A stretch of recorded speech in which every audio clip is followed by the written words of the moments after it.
wooden beads, and they were very, very beautiful. And it was from Ireland. It was very old, very old, very old rosary. Passed down to me and my family, and I used to pray that rosary every day. And I was driving, and I was praying, and I was praying while I was driving. And, I got distracted while I was praying. And I started thinking, instead of about the words, and instead of about the rosary, instead of like good things, I guess, I started thinking about passing this rosary down more in my family. I started thinking about giving this rosary to future generations, and me being one person in this line who had this rosary. And then while I was turning my wheel, my rosary got caught. I don't remember what it got caught on. It got caught on something, because I had it in my hand and I was turning it, and it just snapped and the beads flew everywhere. And I was like, okay, heard that. I made it about me for a minute. Sorry. You know what I mean? It wasn't scary. Like, I was focusing on driving. We all think while we drive. It's not any more distracting than singing while you drive and like thinking about the lyrics. It wasn't like unsafe or anything. But going down that brain train, it definitely felt like it was another moment of like, you know, get off your high horse. Get off your high horse, okay? Get off your high horse. You don't get a rosary if you only have a rosary, so you can fantasize about passing it on in your family, blah, blah, blah, blah, blah, blah, blah. You know what I mean?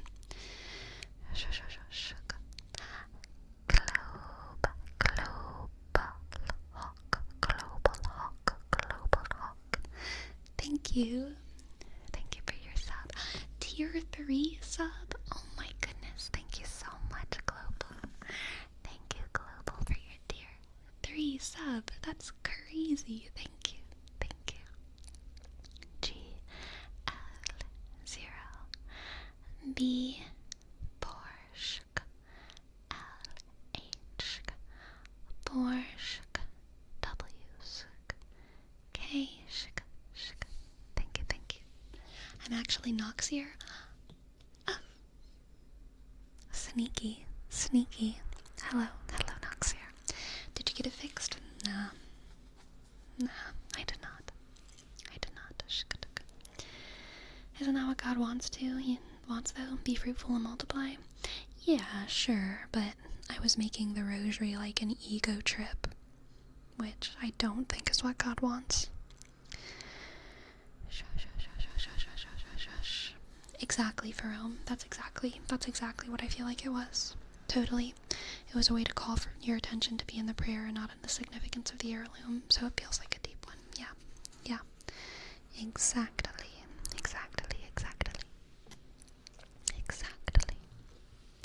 You have a pretty harsh relationship with God. Yeah, but it's like funny. It's fine. Like, God knows how to neg me in ways that no one ever could on earth, you know? But it's like fun. It's fun. Shika.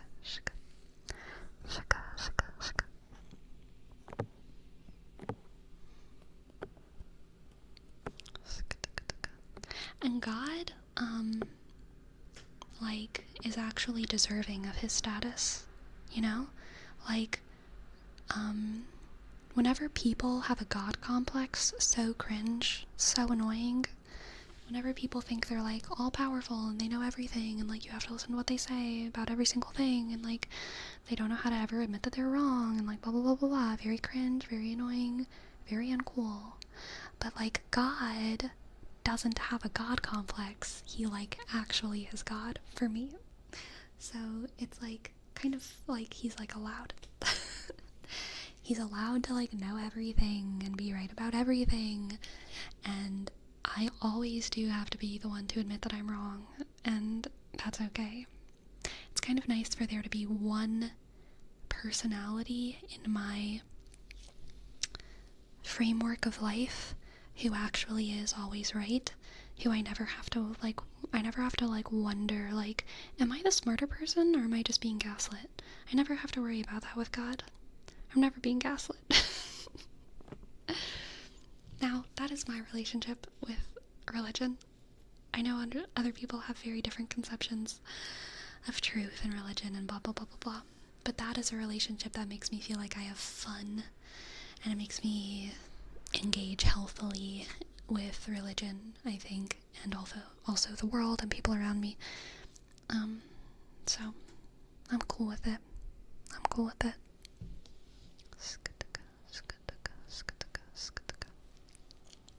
I've heard that in religion, you shouldn't idolize statues or symbols or stuff like that. Does that extend to rosaries or crosses? Yeah, totally. You shouldn't idolize those things, but you can definitely honor them and have a certain reference to them, for sure. Idolize means to treat it like a god, right? To worship it. You should never worship. If you are, a Christian or whatever, you shouldn't worship a statue or a rosary or a saint or anything like that. But you can definitely, respect them, revere them, honor them. You can be inspired by them. You can have spiritual experiences that are encouraged by those things. You can look at art and it can give you a spiritual experience, but that doesn't mean the art is what you worship. You're still worshiping God. It's just that the art helps you engage with the one that you worship.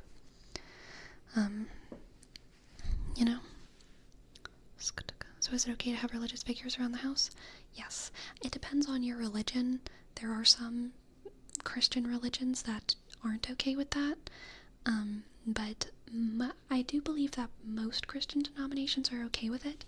Catholics are stereotypically the most okay with it, especially Greek Orthodox Catholics are kind of known for having the most art and the most beautiful statues. Roman Catholics, which is what I am, also still have a ton of art and statues. And there are some denominations that accuse Catholics of, like, worshipping those things, but usually any Christian scholar will recognize, even if they're not Catholic, they'll understand the theology around it and, like, know that Catholics aren't worshipping those things. And I mean, it's pretty clearly defined within the Catechism and stuff as well. Like, we love our art, we do not worship it, we just love it. And that's based.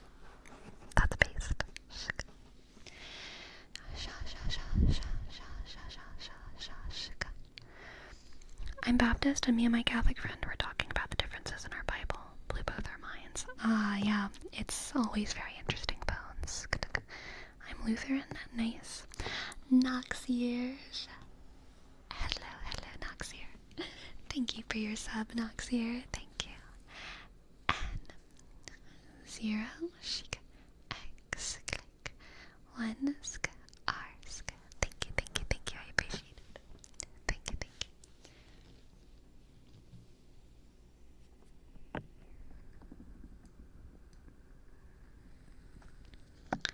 If you have a picture of Jesus, you're worshipping Jesus, not the picture.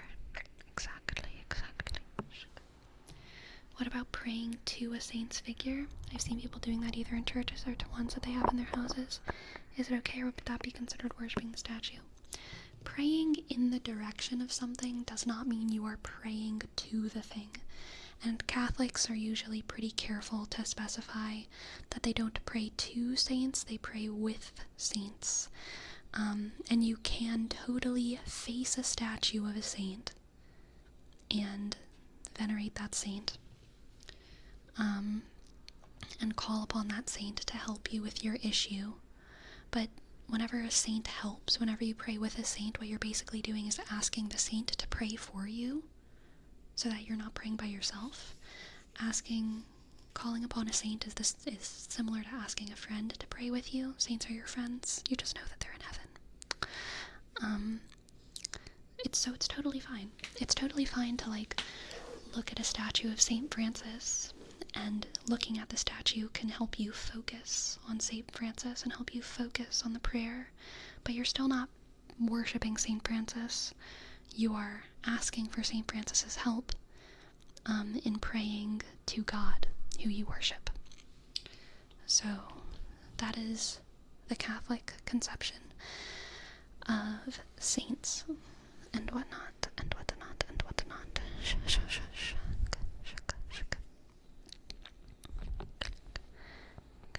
Saint Francis be that middleman. He do be.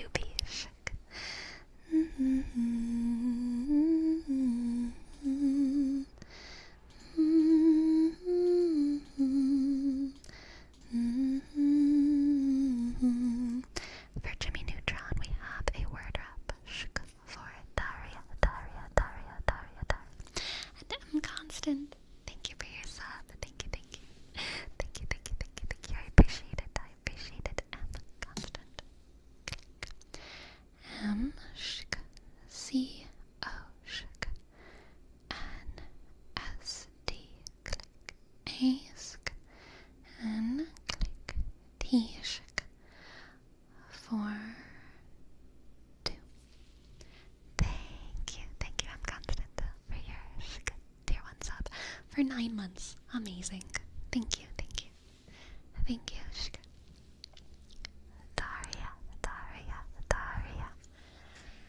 Daria. I feel like I'm saying diarrhea. I'm so sorry, Daria. But I will keep saying your name. Daria.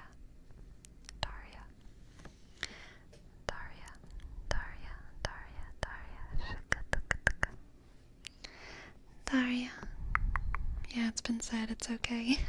I'm sorry. Jimmy Neutron. Hello, isolated matrix. How are you? How are the charts? How are the numbers? How are the graphs? How's the science? Is everything calculating? Parabola? Function? Congruent. How's the congruency over there? Shaka.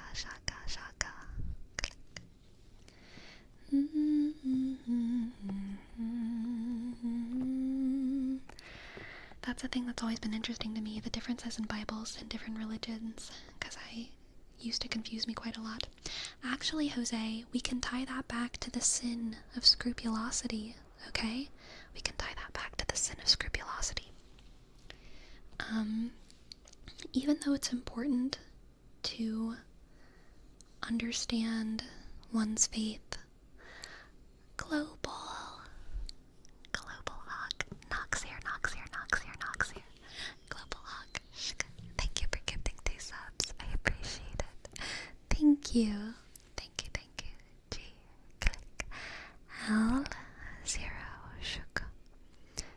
B, sk. 4, L, H, por, shuk. W, sk. K, shuk. Thank you. Yes, Jose, even though it's important and good to understand your faith fully and deeply, and you can have a very, very, very healthy relationship with looking at faith through a kind of academic lens, and looking at all the very nuanced little differences and being interested in them and having fun in them. I think another way that the sin of scrupulosity can manifest in someone's life is when they are almost pathologically religion hopping from denomination to denomination to try and find the one that's the truth. there is merit to going on a spiritual journey and finding the church that matches. You can do that in a very healthy and good way. You totally can. But people who like switch from denomination to denomination and are like obsessively trying to find the sort of perfect church, I think that that's another manifestation of the sin of scrupulosity, where they, instead of focusing on like God, instead of focusing on joy and being a Christian and like being good and living well and helping people, instead they're focusing on being as right as they possibly can be, and they live in a deep, deep fear of being in the wrong camp and being with the wrong group. You know what I mean? I think that can be like an unhealthy thing.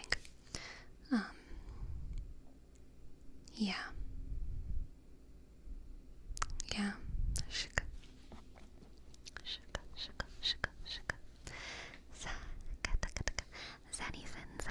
Zanison. Here's your name trace. X, click, ask, N, click, N, click, Y, shk, Z, shk, I, dot, N, sk. Thank you, Zanison. Thank you, Zanison. Thank you. Thank you.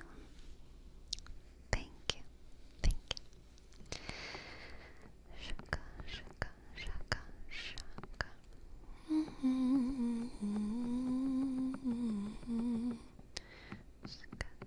It's like striving for theological pedantry. Yeah, Miss Tallow, totally. Do you think that it's acceptable to practice it in your own way, regardless of rules, boundaries religions have set? Or is it better to stick to one and follow their guidelines? In my case, I've been getting a bit back into it, but in my own way and pace. I think spirituality is and should be an individual experience, and I think that there is room for that. There is built-in room for that in almost every religion. Some people go beyond the room that is given, which I am not going to say is a good thing, even though I do it. I'm not going to say that, like, it's good and you should do that too. Like, I think that's an individual choice you gotta make, you know? But I think that within most religions, there is built-in room for you to have a very individualized practice. And that's great. I think that's a good thing. There's very few religions that, like, totally, completely micromanage your prayers, you know? Like, how you should pray to God in your own brain and head. And, like, very few religions dictate all that.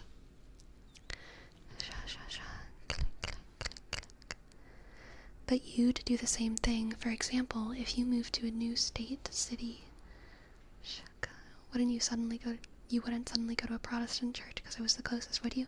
No, I'd go to a Catholic church because there's one somewhere.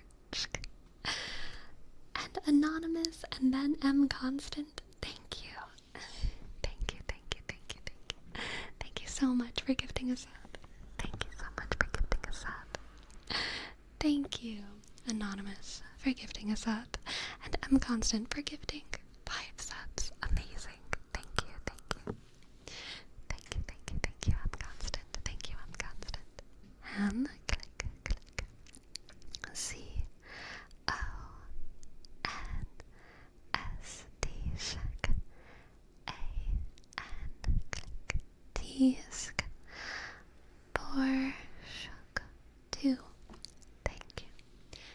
Thank you so much. Thank you so much. And thank you, 10. Clickety click. Could we get a little ear cupping? Absolutely, Pyro. Click.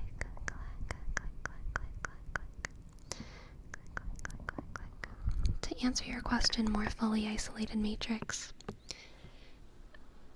The Catholic Church is, like, kind of you know, like the biggest one, so it would be really, really rare for me to move somewhere where there wasn't a Catholic church, but for the sake of entertaining the hypothetical, if I moved into a Catholic desert, as in a desert of Catholicism, as in a desert where there are no Catholics, not a desert that is Catholic, just a Catholic desert of no Catholicism, if I did.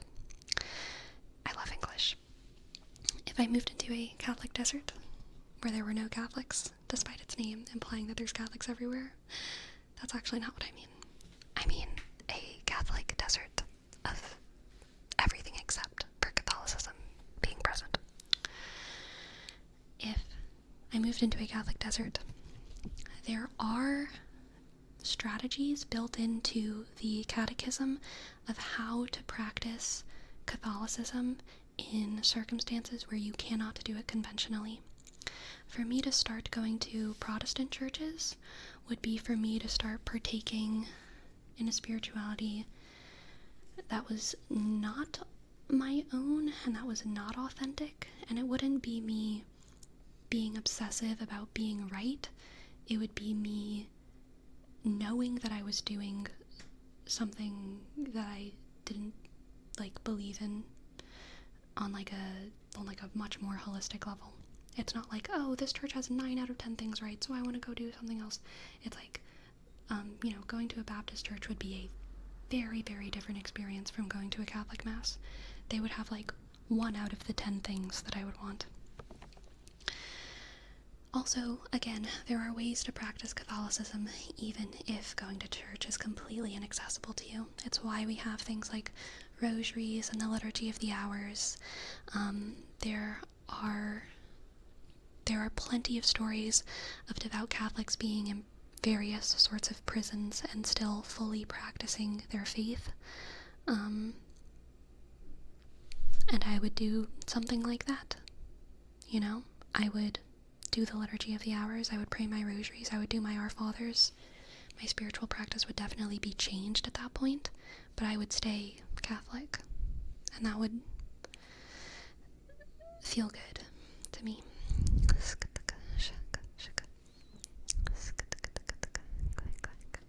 It's been a religion stream. Just want to say I appreciate your videos and your streams. That's all. I'm gonna go back to lurking in the stream. Thank you, Just Kirby. I appreciate your views. Thank you. Are there any other churches that are close enough to Catholicism for you? Yeah. I would say Greek Orthodox, the other Catholics, Greek Orthodox, Russian Orthodox, Ethiopian Catholics.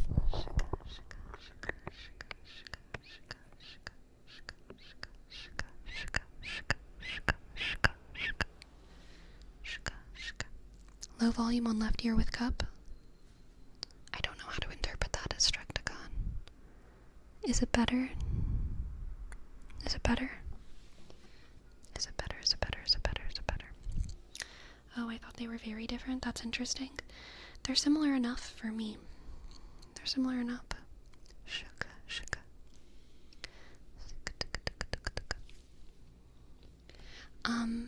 I would prefer to go to a Catholic church always, a Roman Catholic church always. There's also, a lot of Catholics don't even know this, so let me fill y'all in. Let me fill y'all in on some of the deepest of the deep lore, okay? The Roman Catholic Church has the Novus Ordo Mass and the Latin Mass. The Novus, and both of those are considered this, I don't know if this is actually the right terminology.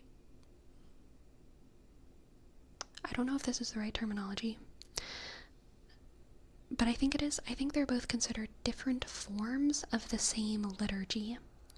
The liturgy is the practice of the Mass. It is how we do the church thing. It is how we do the Mass thing. There's readings at certain points and psalms at certain points and a homily and the sacrament of the Eucharist and the dismissal, and there's a very specific order. So the Novus Ordo is in the vernacular of where you are, and the High Mass or the Latin Mass is the traditional Latin Mass that is in Latin rather than in the vernacular. The Roman Catholic Church does approve other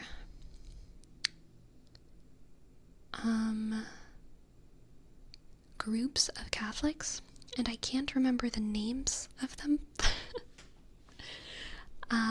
Let me see if I can. So,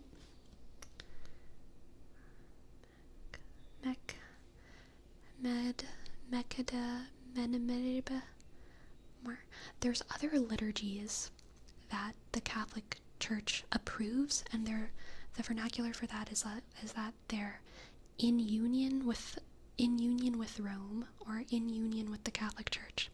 So those are other liturgies, and usually they're based in different cultures. Like there is one in Greece. It's different from Greek Orthodox. It's Melkite. I think that's what it is, the Melkite Church. And then there's like an Arabic one, and there's other ones across the world where they are considered in union with Rome, even though their liturgy is very different, their mass is very different, but because their beliefs are the same, Rome says these people are also Catholics. You can go to their mass service and it will satisfy your Sunday obligation. This is very Catholic lingo that I'm giving y'all. It will satisfy your Sunday obligation if you practice with these people rather than the almost like they're endorsed by Rome. Yes, exactly like that, except usually they say in union with Rome. So it's just like they're considered Catholic, even though they're not at all based on the Roman Mass, and like the vibe is very different. The vibe will usually be very culturally textured as, either Greek or Arabic or African or Asian, wherever they are in Asia, like whatever it is, they'll have like a very specific vibe to them. And so from the outside, people would say like, that doesn't seem, that seems like a different church. But the Roman Catholic Church says, sure, they're different, but they're in union with us. We all have the same belief system and the same rules, and they're still practicing the same sacrament, just in a slightly different way. Yeah.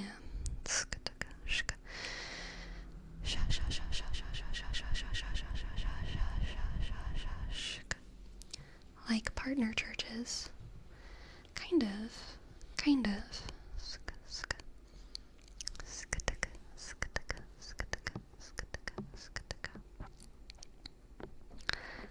Sleepy, what religion do you think McJake grew up? I think you grew up with two scientist parents, McJake, and so therefore you never would have thought that spitting at a priest had any sort of spiritual significance, so you kind of grew up mostly secular. You grew up in the religion of scientism in a secular household, if I am guessing correctly.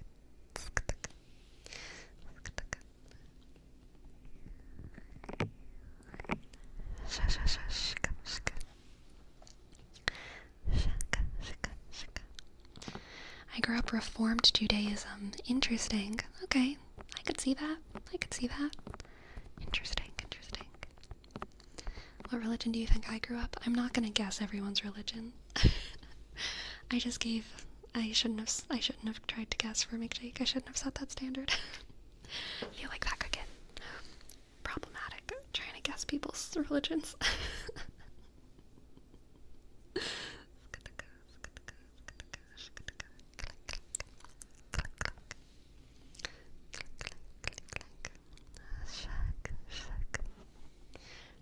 No, you're good, McJake. You're good. My religion is the religion of loving the homies. So based, tweak please. I love that.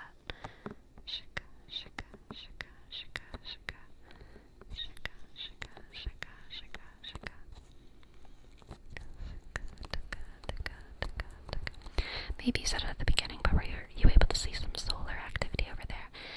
Is solar activity the same thing as the northern lights?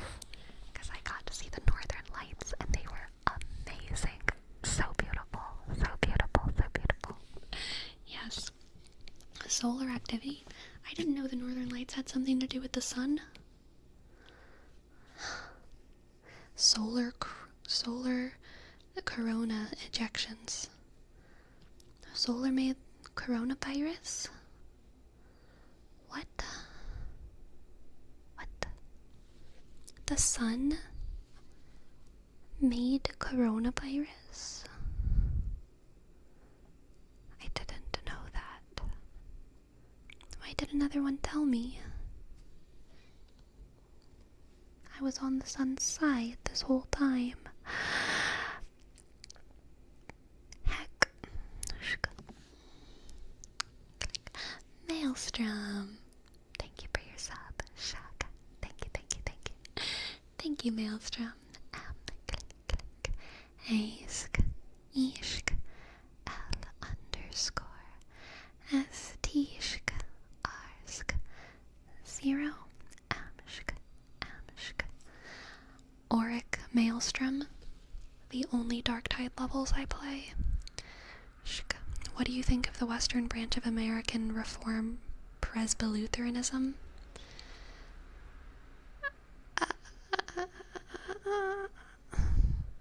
I'm sure they sing really pretty.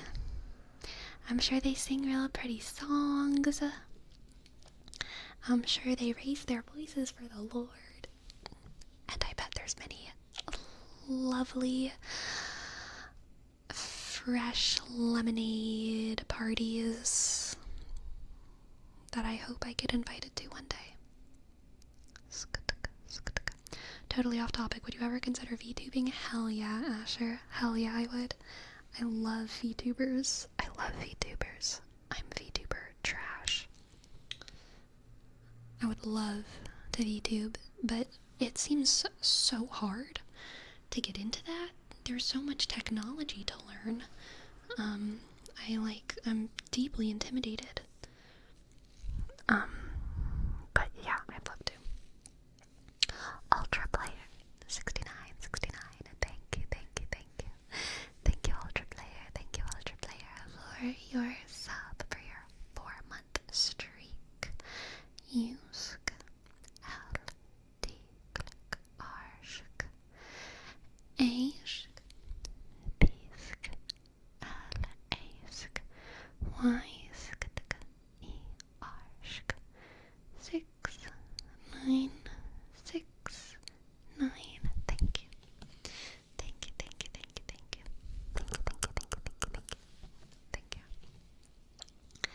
I think the models are expensive. Yeah, no, it's terrifying how expensive they are. It's like a massive investment.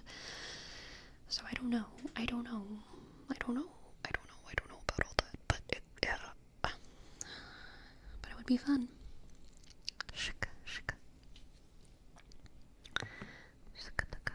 It's basically electrons sheared off by the sun that impacts the magnetosphere, and the different colors you see of the aurora are corresponding elements. I think blue or green was hydrogen, and pink red is oxygen. Oh, Tweak Plays. Thank you for defining American Reform Presbylutheranism for me. I wasn't sure, but now I know that the Western branch of American Reform Presbylutheranism is the belief that electrons sheared off by the sun impact the magnetosphere, and the different colors that you see are the aurora of corresponding elements. Blue and green is hydrogen, and pink and red is oxygen. I love that. For the Western branch of American Reform Presbylutheranism.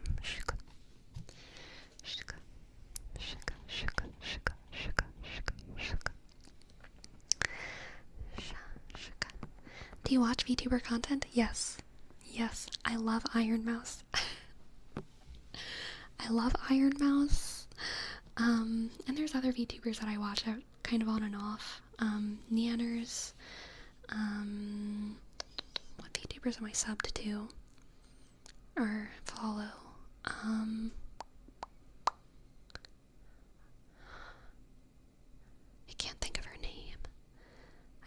of her name. Mori Calliope. I liked a lot. But there's another one whose name I can't think of. Gura Gura, totally. Fauna, yes. Snail Girl, absolutely. I like the very lewd whale girl. I love her. I can't think of her name though.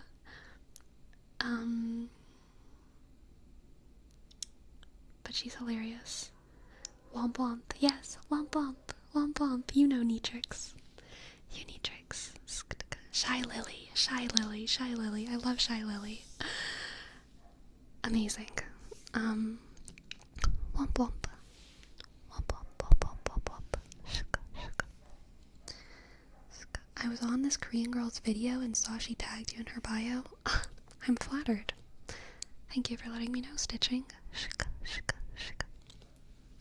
I love Fauna's ASMR videos. She uploaded a few recently. Yeah, they're great. They're great. They're great. They're great.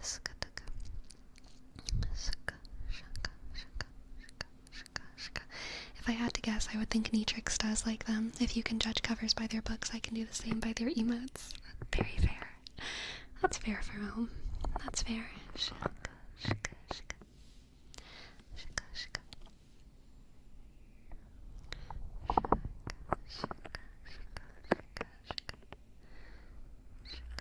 Wait, but you commented on the video too? Then I know which one you're talking about. Then you know which one I'm talking about. Or then I know which one you're talking about. Yes, yes, yes, yes, yes, yes, yes. Yes, yes, yes, yes, yes, yes, yes. Who should I jungle with? You should go jungle a Moo Destructicon, because it's the safest thing in the world, and even you can't fuck that up. Okay, Destructicon?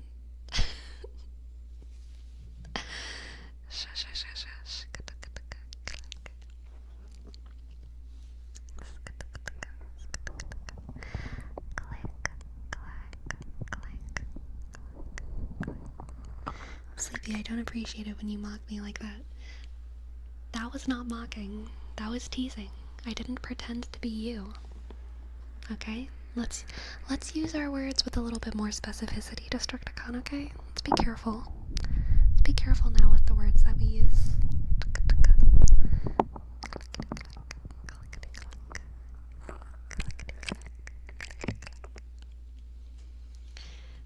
If you don't pretend to be me, why do we both suck at League?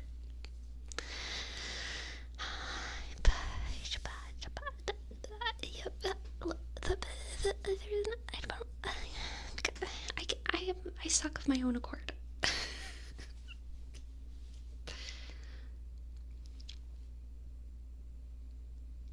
Yeah. Yeah.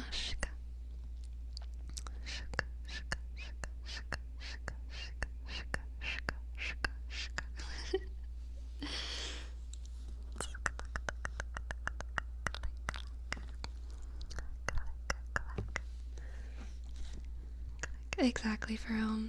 Can't stand that behavior. Horrible. How dare you? How dare you? How dare you?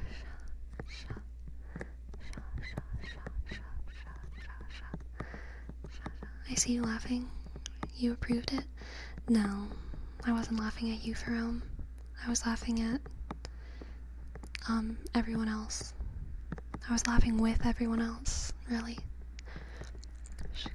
It's okay, Destructicon. It's okay.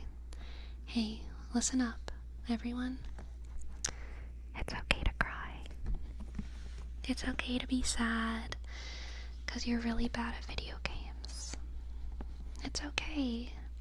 I'm here for you. You'll get better one day. Just keep practicing, keep grinding. You have a beautiful future in the pro scene. If you just keep practicing, you're gonna get there. It's okay to cry sometimes.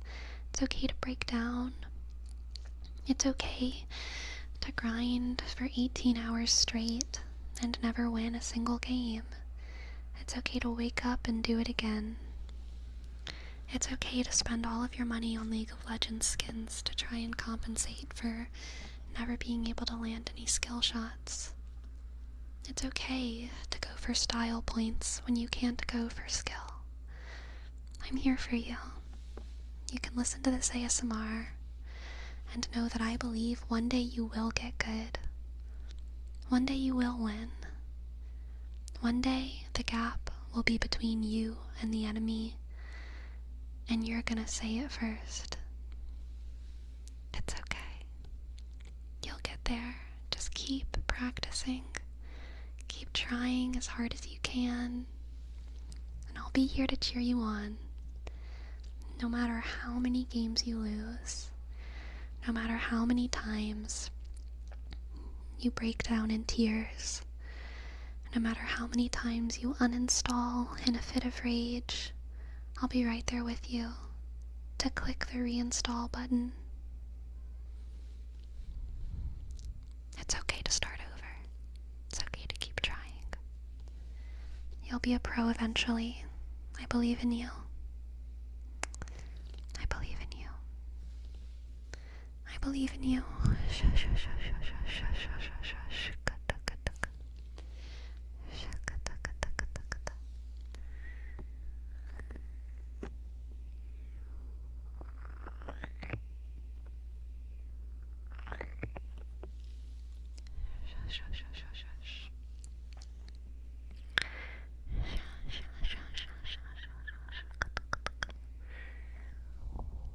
Oh my god, Destructicon, what the heck?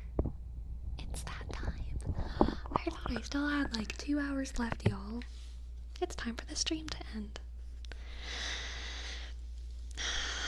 We're gonna have to suck at League together another day. Tomorrow, same time, same place.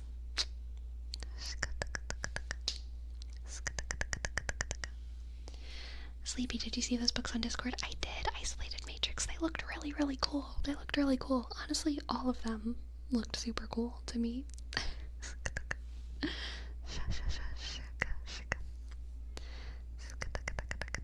The sin of scrupulosity. It's so true. 6-hour stream. Nah, we shouldn't. We got more streams to do for the rest of the week. There's plenty of time to suck at League, okay? The rest of your life, really. The rest of your life. So, what are we naming today's stream? Red Flags, the Sin of Scrupulosity.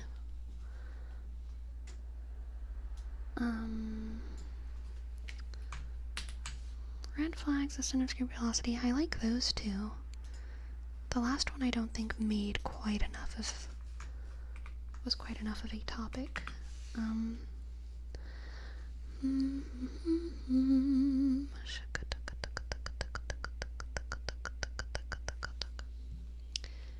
Presby-Lutheranism. Let's see. The Sin of Scrupulosity.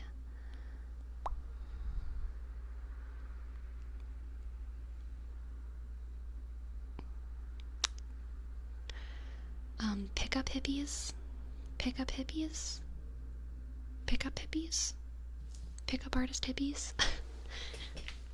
Something like that. Red Flags, the Sin of Scrupulosity, and Pick-up hippies.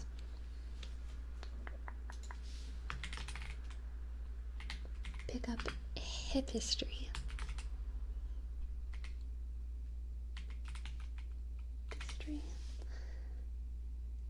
Hippiestry. How's this? How's that? Red Flags, the Sin of Scrupulosity, pick up Hippiestry. Hippiestry. Good? I like it. Alright. Who are we going to read today?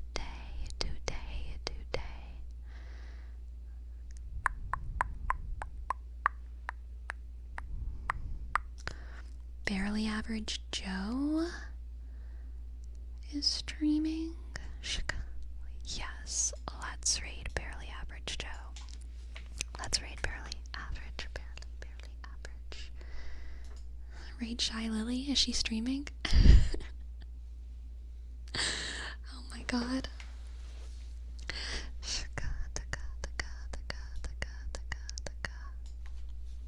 Alright, everyone, thank you so much for sharing this lovely night with me. I hope you're all feeling relaxed and sleepy and good, and I will be here tomorrow streaming again.